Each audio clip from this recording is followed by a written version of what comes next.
Hello, so we're going to be working now on question number 7 of test number 1 for a physics class.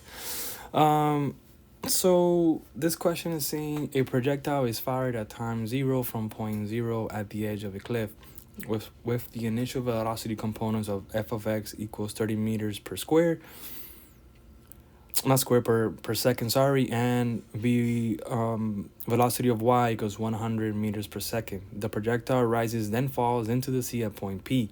The time of the flight of the projectile is 25 seconds. So the question is asking us to, it's also saying that the magnitude of the velocity of time 15 is closest to which of the options? Is it A, 56, B, 49, C, 249, D, 47, or E, 247 meters per second? So to answer this question, since you know they're asking us for your magnitude of velocity, you have to use the same equation that we have used for our projectile, not projectile, but our vector equations when they're asking for magnitude. So it's gonna be v vox squared plus voy squared, and we get the square root of that value.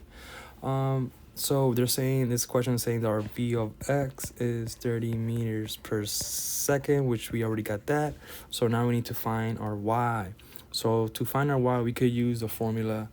V of 15 is 100 minus 10 of time.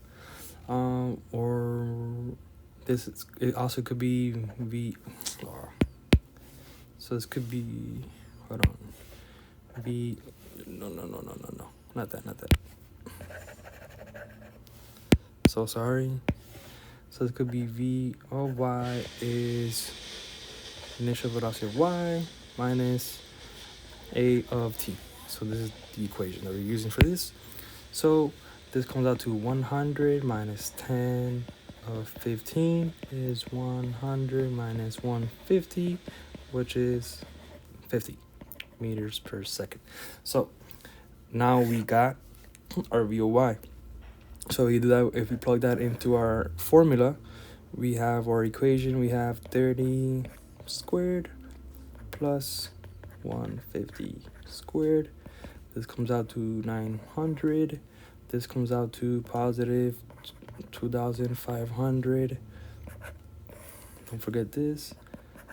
So when we get the total, it comes 3,400 for v of y.